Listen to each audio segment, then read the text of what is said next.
നടക്കുന്നത് ബോധിച്ച ഏവരിലും. പണ്ട് കാലത്തൊക്കെ പ്രായമുള്ളവർക്കറിയാം, കാരണവന്മാരും ചുമതലപ്പെട്ടവരും പോയി കണ്ട് ആലോചിച്ച് ഉറപ്പിച്ച് വരിക. അതെ, ഇപ്പം അതൊന്നും പറഞ്ഞാൽ ഏക്കുകയല്ല. ഇപ്പം പിള്ളേർ തന്നെ എല്ലാം കണ്ട് ഉറപ്പിച്ച് എല്ലാം റെഡിയാക്കി അവരാ വരുന്നത്. പിന്നെ ചില പിള്ളേർ നല്ല പിള്ളേരാണ്, അവർ വന്ന് പറയും, പാപ്പാ മാർച്ച് 12 കല്യാണം, നിങ്ങൾക്ക് വരാൻ ഡേറ്റ് വല്ലോ, അങ്ങനെ വല്ലതും ചോദിച്ചാൽ വലിയ മഹാഭാഗ്യം, അന്നേരം പൊക്കോണം. അല്ലെ അതും കൂടാനൊക്കുകയല്ല. വല്ലാത്തൊരു കാലമാണ്. ഞങ്ങളുടെ കുന്നുപറമ്പിലെ കൊച്ചമ്മേനോട് പറഞ്ഞ് വർത്തമാനം പറഞ്ഞു കൊടുത്തി അമ്മച്ചി പറയും, എൻ്റെ പാസ്റ്ററെ, ഈ മനുഷ്യൻ്റെ കല്യാണത്തിൻ്റെ സമയത്ത് പോലും ഞാൻ ഇങ്ങേരുടെ മുഖം കണ്ടിട്ടില്ല. അന്നൊന്നും നോക്കാനൊക്കത്തില്ല, കാരണവന്മാരിക്കുമ്പോൾ പുള്ളിയുടെ മുഖത്തോട്ട് നോക്കിയിരുന്ന പഴയ കാലമാണ്. ഇപ്പം അതൊന്നും പറഞ്ഞാൽ ഒക്കത്തില്ല. അത് നിങ്ങൾ പറയും, അയാളിപ്പോൾ 100 കൊല്ലം പുറകെ കിടക്കാൻ ദായിയാക്ക് വിവരമില്ലെന്നീ പറയുന്നെന്ന്. പക്ഷേ അന്ന് ഇത്രയും ഡൈവേഴ്സ് കേസും ഇല്ലായിരുന്നു. ഇന്ന് മുഖം കണ്ടു, സ്തോത്രം, പോട്ടെ ഒന്നും പറയുന്നില്ല ഞാൻ. മുഴുവൻ പ്രശ്നമാണ്. ബോധിച്ച പോലെ അല്ല, സഭയ്ക്കകത്തും ബോധിച്ച പോലല്ലേ. സഭയ്ക്കകത്തും ഇപ്പം ബോധിച്ച പോലെ. തോന്നുമ്പോൾ മരിക, തോന്നുമ്പോൾ ഇറങ്ങിപ്പോകുക, ഇഷ്ടമുണ്ട് കൈയടിക്കുക, ഇല്ലേ കൈയടിക്കാതിരിക്കുക, സ്തോത്രം പറയാൻ താല്പര്യമുണ്ട്, ഇല്ലേ ഇല്ലാതിരിക്കുക, തിരുമേശ കൊണ്ടുവരുമ്പോൾ ഇഷ്ടമുണ്ട് എടുക്കുക, ബാക്കി വരുന്നത് പാസ്റ്ററും സെക്രട്ടറിയും കൂടി ഇരുന്ന് മിക്കവാറും എനിക്കൊന്ന് ഷുഗർ കൂടാൻ കാര്യം ഇതാണെന്ന് തോന്നുന്നത്. ഈ ബാക്കി വരുന്നതല്ല.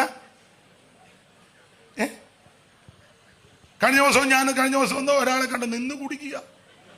കാരണം ഇത് ബാക്കി കളയാനൊക്കെ പോകും. എനിക്കൊന്ന് അങ്ങനെയൊക്കെ ആ ഷുഗർ പിന്നെ കൂടുന്നതാണോ എന്ന് എനിക്കൊരു ചിന്തയില്ലാതില്ല.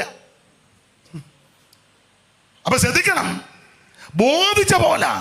പക്ഷെ ഇതിന്റെ നടുവിലൊരു കാര്യം പറയാം. ആ 4-ാം അധ്യായത്തിന്റെ ഒടുവിൽ വായിക്കുന്നത്, ആമേൻ സ്തോത്രം, അക്കാലത്ത് യഹോവയുടെ നാമത്തിലുള്ള ആരാധന തുടങ്ങി. ആ കണ്ണുകിലൊന്ന് വായിച്ചായിരുന്നു തോമസ് കുടിച്ച. ആദാം തന്റെ ഭാര്യയായിട്ട് പരിഗ്രഹിച്ചു. അടുത്ത വാക്യം, മകനെ പ്രസവിച്ചു. കയീൻ കൊന്ന ഹാബേലിന് പകരം ദൈവം എനിക്ക് മറ്റൊരു സന്തതിയെ തന്നുവെന്ന് പറഞ്ഞ് അവന് ശേത്ത് എന്ന് പേരിട്ടു. ശേത്തിനൊരു മകൻ ജനിച്ചു, അവന് ഏനോശ് എന്ന് പേരിട്ടു. അടുത്തത്, അക്കാലത്ത് യഹോവയുടെ നാമത്തിലുള്ള ആരാധന തുടങ്ങി. എല്ലായിടത്തും തുടങ്ങി ആരാധന. എല്ലാവരും ആരാധിക്കുക. ഞാൻ എതിർക്കുന്നില്ല, എവിടെ ചെന്നാലും ആരാധന. ഏനോശിന്റെ കാലത്ത് ഭയങ്കര ആരാധന. പക്ഷെ ഒരു കാര്യം പറയാം, ആരാധന ഒരു ഭാഗത്ത് കൊടുമ്പുരിക്കണ്ട് നടക്കുമ്പോഴും ആരാധന കഴിഞ്ഞ് ഈ ആരാധിച്ചതിൽ മിക്ക ആൾക്കാരും ബോധിച്ച പോലെ നടക്കുക. അങ്ങനല്ലേ ഇന്നും? 3 മണിക്കൂർ ഭയങ്കര തകർപ്പാ. ഞാൻ എന്നെയും പ്രതിയാക്കിയാ പറയുന്നേ. 3 മണിക്കൂർ പണ്ടേരോ സഭയിൽ ഭയങ്കര ആരാധനയും ചാട്ടവും ഭയങ്കരമായപ്പം ചാടാതിരുന്നൊരു പുള്ളി വലിയ അനക്ക്, പുള്ളിക്ക് എല്ലാവരെയും അറിയാം. പുള്ളി ഇങ്ങനെ മനസ്സോടെ പ്രാർത്ഥിച്ചുകൊണ്ടിരിക്കും, ബാക്കി എല്ലാവരും ബഹളമാ, ഭയങ്കര ആരാധന. അപ്പോൾ പുള്ളി അവിടെ വന്ന് സ്വർഗത്തേക്ക് നോക്കി വെച്ച്, കർത്താവേ ഇപ്പം വരികയെന്നേ 3-4 എണ്ണത്തിനെ ഇവിടുന്ന് കൊണ്ടുപോകാം, 1.5 കഴിഞ്ഞാൽ 1 എണ്ണത്തിനെ കിട്ടുകയില്ലെന്ന് പറഞ്ഞു. അല്ല, അതിനകത്ത് സത്യവുമുണ്ട്. ഈ ആരാധിക്കുന്ന ആ സമയത്ത് നമ്മുടെ മനോഭാവവും നിപ്പും നോട്ടവും ഒക്കെ വളരെ വളരെ അഭിനന്ദനീയമാണ്. അവരെ ആ സമയത്ത് നമുക്ക് എല്ലാവരും ഒന്ന് അതിന് വാക്ക് കിട്ടുന്നില്ല, അപ്രീഷിയേറ്റ് ചെയ്യാം. ഒരു ഇംഗ്ലീഷ് ഇരിക്കട്ടെ. തെറ്റിയോ?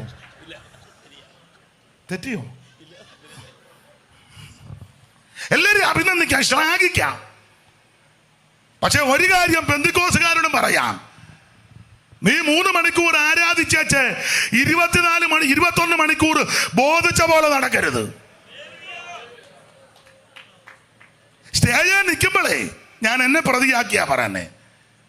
സ്റ്റേജിൽ നിൽക്കുമ്പോൾ 3 മണിക്കൂർ ജീസസ് ഈ കാറിന്റെ വൈപ്പർ അടിക്കും പോലെ, മഴയത്ത് കാറ് പോകും പോലെ. നല്ല കാര്യം, ഞാൻ എന്നെയും പ്രതിയാക്കിയ. ഈ 3 മണിക്കൂർ അല്ലെ 4 മണിക്കൂർ ഉള്ള ബഹളമല്ല. ആ 4 മണിക്കൂർ കഴിഞ്ഞേ 21 മണിക്കൂറും അല്ല 20 മണിക്കൂറും നീ ആമേൻ സ്തോത്രം ഈ രീതി നിൽക്കണം. നോഹയുടെ കാലത്തെ വിശേഷത, ആമേൻ ആരാധനയുടെ സമയത്ത് ഭയങ്കര അന്തരീക്ഷം. ഇപ്പൊ ഇത് ഒരു കീബോർഡേ ഉള്ളൂ, കുറച്ച് മര്യാദ കൊണ്ട് ചിലടത്ത് 2-3 വെച്ചു അത് കുഴപ്പമില്ല, കഴിവുള്ളവൻ ചെയ്യട്ടെ. ഇല്ല ഇപ്പൊ അടിക്കുന്നുണ്ടല്ലോ ഇങ്ങനെ, അതിനെ ചില്ലെന്ന് കേൾക്കുവാടെ, അതിനെന്നാ പറയുന്നത്, ഡ്രം സെറ്റ്. ഞാൻ എതിരല്ല, അതും വെച്ചോ. മൃദംഗവും ഹാർമോണിയവും തബല എല്ലാം ചെണ്ട വരെ കൊണ്ടുപോവാ, ഞാൻ എതിരല്ല. കാരണം സകല വാദ്യോപകരണങ്ങളും വേണമെന്നാ. എല്ലാം നല്ലതാ, എല്ലാം നല്ലതാ. പക്ഷേ ഈ 3 മണിക്കൂറത്തെ ആരാധനയിൽ മാത്രമല്ല, ഇത് കഴിഞ്ഞു ബോധിച്ച പോലെ പോകരുത്. നോഗയുടെ കാലം അങ്ങനെ, ആരാധന തുടങ്ങി, ആരാധിക്കുന്ന സമയത്ത് എല്ലാരും നല്ല ഫൈനാ. പക്ഷെ ആരാധന കഴിഞ്ഞ് 6ാമത്തെ വാക്യം ബോധിച്ച പോലെ, അത് പാടില്ല. ഞാൻ അധികം വിവരിക്കുന്നില്ല. ഓരോരുത്തർക്ക് ബോധിച്ചെന്ന ന്യായാധിപന്മാരിലൊക്കെ താങ്കൾക്ക് ബോധിച്ച പോലെ പോയപ്പോ തമ്പുരാന് ബോധിച്ചെങ്ങനാ ആണ്ട് ഒരുത്തൻ 2 ഭാര്യയായിട്ട് നടക്കുന്നു. ആരാ? ഓ ലാമേക്ക് തോമസ് പിടിച്ച 4:19 അല്ലേ? 4:19. ലാമേക്ക് 2 ഭാര്യമാരെ എടുത്തു. ലാമേക്ക് 2 ഭാര്യമാരെ. ഒന്നിനെ തന്നെ നമ്മൾ എന്ത് കഷ്ടപ്പെട്ട. നിങ്ങൾ പറയാണ്ട് അപ്പച്ചന്മാരൊക്കെ ഇരിക്കുന്ന പ്രായമുള്ളവരെ ബഹുമാനിക്കുന്നു. 60, 70 ഒക്കെ ഉള്ള 80 ഒക്കെ ഉള്ളവരാ. നിങ്ങൾ സത്യം പറ, നെഞ്ചത്ത് കൈ വെച്ച് പറ, നമ്മുടെ ഈ ഒരു ഭാര്യയെ ദൈവം നമുക്ക് തന്നതാ. തക്ക തുണയാ. ഉഭയസമ്മതത്തിന്റെ കൊടമ്പടി വാചകത്താൽ ദൈവം തന്നതാ, മരണത്താൽ അല്ലാതെ. ആ ഒരെണ്ണത്തിനെ നിങ്ങൾ പറ, നിങ്ങളുടെ കഴിവിന്റെ പരമാവധി പരിശ്രമിച്ച ഇത്രയും കൊല്ലം കൊണ്ട് നടന്ന അല്ലേ അല്ലെന്ന് പറ, ആണെന്ന് പറ, എന്തേലും അങ്ങ് പറയച്ചാ, സത്യം പറച്ചാ. ഇല്ലേ? നിങ്ങളെക്കാൾ കഴിവ് കുറവാ, ആരോഗ്യക്കുറവാ, ചിലപ്പോൾ നിറക്കുറവാ, കാശ് കുറവാ, മിടുക്കൊക്കെ കുറവാ. എന്നാൽ കഴിവിന്റെ പരമാവധി പരിശ്രമിച്ച ഈ ഒരെണ്ണത്തിനെ ഇത്രയും കൊല്ലം സമ്മതിക്കുകയല്ല. അയ്യോ, ഉദാഹരണം പറയാം. ഉദാഹരണമാ, ഉടക്കുണ്ടാക്കാനല്ല. നിങ്ങളുടെ അമ്മയോ പെങ്ങന്മാരോ നിങ്ങളുടെ വീട്ടിൽ 1 മാസം വന്ന് നിൽക്കട്ടെ. നിർത്തുകയല്ല ചിലര്, അബദ്ധത്തിൽ നിൽക്കട്ടെ. അങ്ങനെ നിന്നാൽ ഒടുവിൽ നമ്മൾ അവരെ വിടാൻ നേരത്ത് ഭാര്യയോട് പറയടി, ഞാൻ കൊച്ചമ്മയെ കൊണ്ട് വണ്ടി കയറ്റി വിട്ടേച്ച്, കൊച്ചമ്മയ്ക്ക് തന്നെ പോകാമല്ലേ. ഉടനെ അടുത്ത ചോദ്യം, ഇങ്ങോട്ട് തള്ള തന്നെയാണല്ലോ വന്നേ, പിന്നെ നിങ്ങൾക്ക് തന്നെ ഇപ്പോൾ ഒരു ഇളക്കം. ഉടനെ പറഞ്ഞു, എടി എൻ്റെ മൂത്തത് കൊണ്ടുവിട്, പെട്ടെന്ന് ഇവിടെ വന്നേക്കണം. ഉടനെ വിടാൻ കൊണ്ടുപോയി. വിട്ടേച്ച് തിരിച്ചു വരുമ്പോൾ തള്ള ഗ്രില്ലേ പിടിച്ചുകൊണ്ട് നിൽക്കുക. ഉദാഹരണമാ, നിങ്ങൾ ചെയ്തെന്നല്ല. പക്ഷെ ഈ ഇരിപ്പ് കാണുമ്പോൾ എനിക്കൊരു ഡൗട്ടുണ്ട്. ചെറിയൊരു ഡൗട്ടുണ്ട്. ഗ്രില്ലേ പിടിച്ചോണ്ട് നിൽക്കുക. എവിടെ കൊണ്ട് വിട്ടു? ബസ് സ്റ്റോപ്പിൽ. ഏത് ബസ് സ്റ്റോപ്പിൽ? അവിടെ. എവിടെ? ഊന്നുകല്ല അല്ല, പിന്നെ എവിടെ? എലമന്തിട്ടേലോ അല്ല, കുഴിക്കാലേലോ, തക്കമേലോ അല്ല, പിന്നെ എവിടെ കൊണ്ടുവിടും? കോഴഞ്ചേരി. കോഴഞ്ചേരി. എന്തായാലും മേടിച്ചു കൊടുത്തോ? ഞാൻ ചില എന്തോ സാധനം, എൻ്റെ മൂത്ത പെങ്ങളല്ലിയോടി ഞാൻ കൊച്ചമ്മ എന്നെ എടുത്തുകൊണ്ടൊക്കെ നടന്നതാ. ഒരു സാരി മേടിച്ചു കൊടുത്ത്. സാരി കീരി. ഉടനെ ഒരു കള്ളക്കരച്ചോട്, നിങ്ങൾക്കല്ലേ എന്നോ എനിക്കൊരു ഉണ്ടെന്ന് ചിലതൊക്കെ. അത് എന്നെ പറഞ്ഞു, കാശ് വല്ലതും കൊടുത്തോ? ഇച്ചിരി കാശും കൊടുത്തു. നിങ്ങളുടെ ഈ കാശില്ലായിരുന്നല്ലോ, കാരണം കാശെല്ലാം അമ്മാമ്മയുടെ ഇല്ല.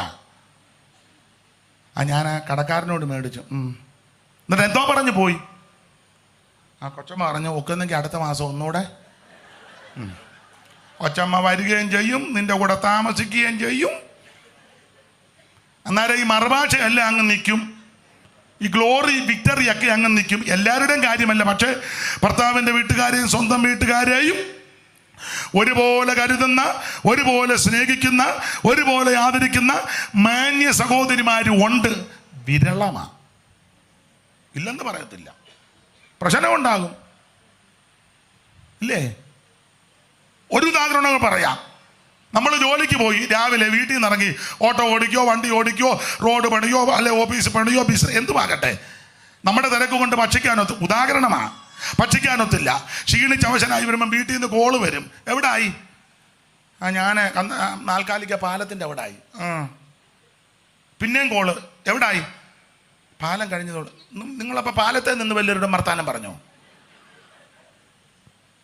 പാലത്തിൻ്റെ അവിടെ വന്നപ്പോൾ എനിക്ക് തോന്നി. പിന്നെ ഓരോരോ കാര്യം.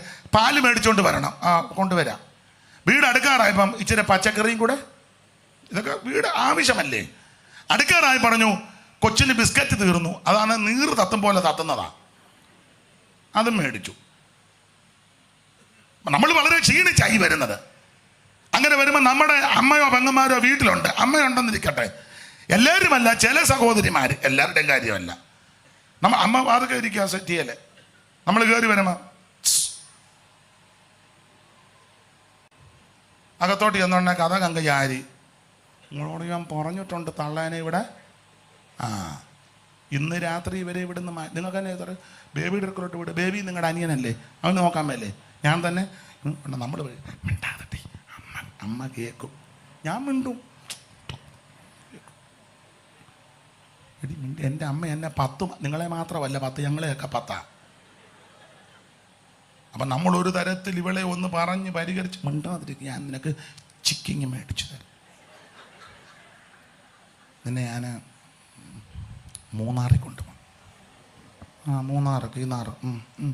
നമ്മളൊരു പരുവത്തിൽ ഇവളെ പറഞ്ഞ് ഒതുക്കിയ ചിഞ്ഞോട്ട് വരുമ്പോൾ അമ്മ വാതുക്കിയിരിക്കുക.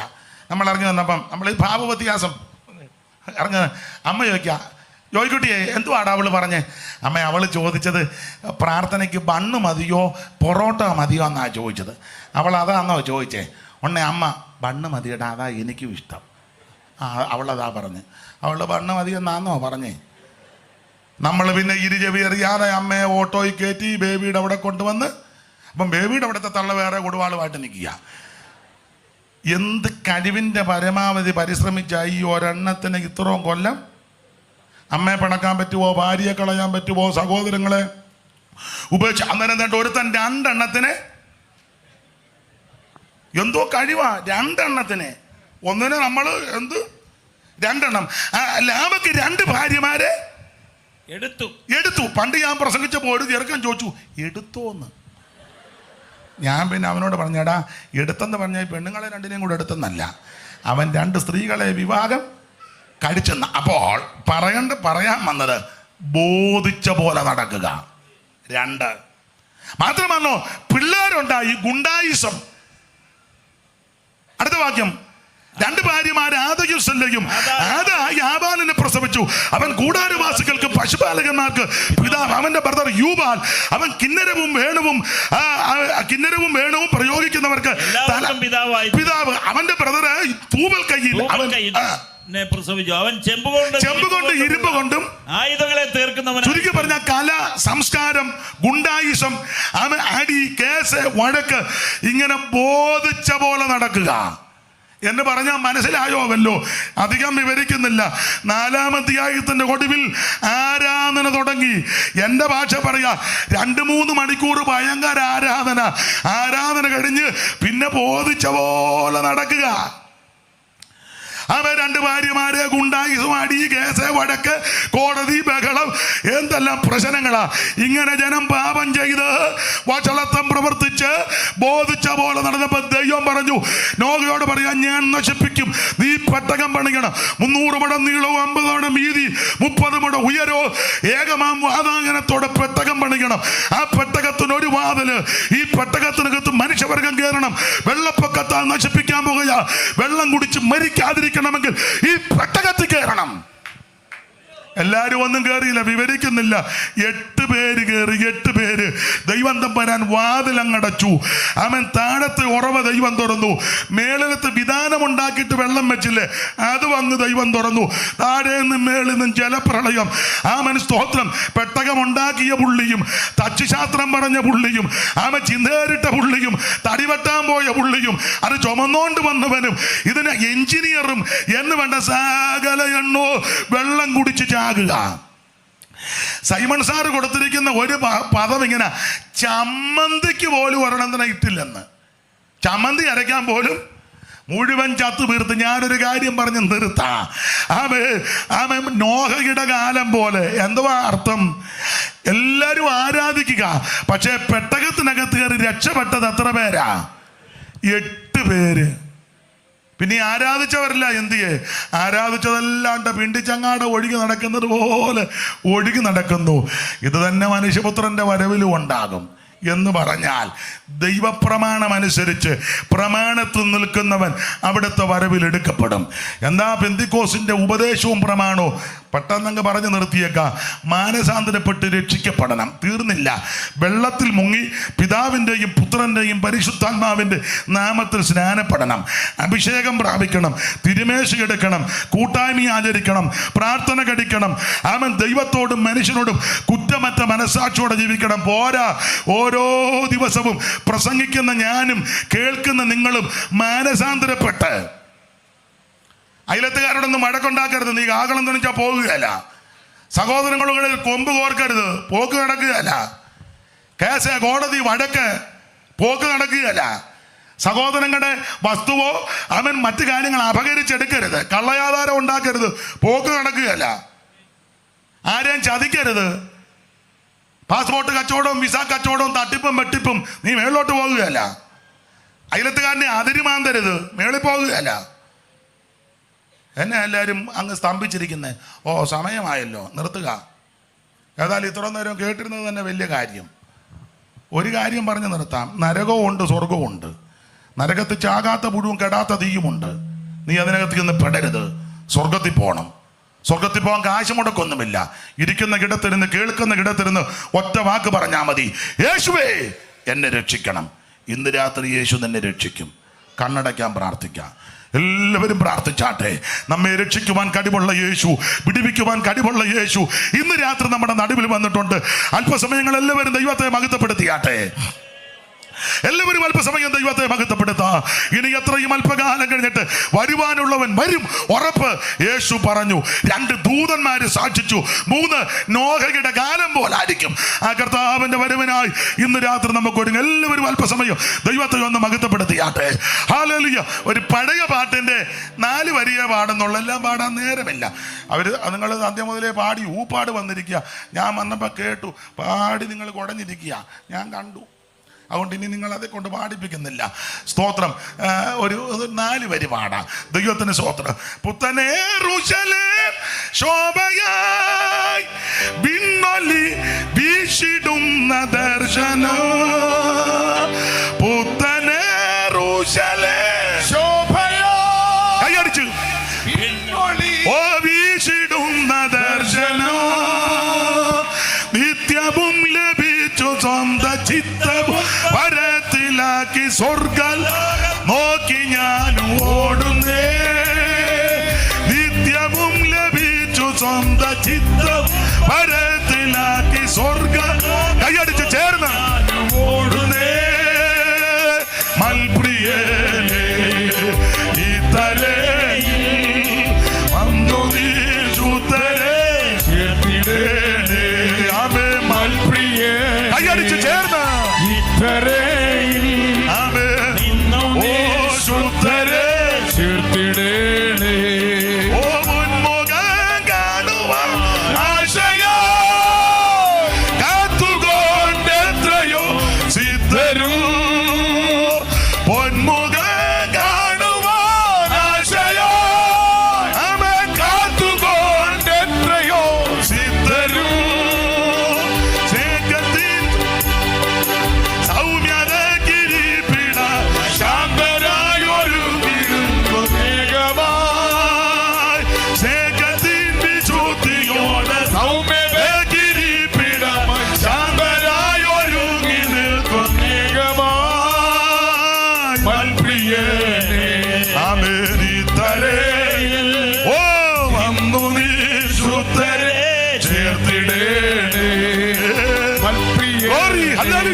ഇതുവരെയും എന്നെ കേട്ടിരുന്ന എല്ലാ പ്രിയപ്പെട്ട പ്രിയപ്പെട്ടവർക്കും പിതാക്കന്മാർ, മാതാക്കൾ, കുഞ്ഞുങ്ങൾ, ആ കടത്തിണ്ണയിലും സമീപ സ്ഥലത്തും ആ റോഡ് സൈഡിലുമൊക്കെ നിന്ന് കേട്ട ബഹുമാന്യരായ ശ്രോതാക്കൾ, നാട്ടുകാർ, വിശേഷിച്ച് കർത്തൃദാസന്മാർ, എല്ലാവർക്കും നന്ദി. ഓൺലൈനിൽ കേട്ടുകൊണ്ടിരുന്ന ബഹുമാന്യർക്കും നന്ദി.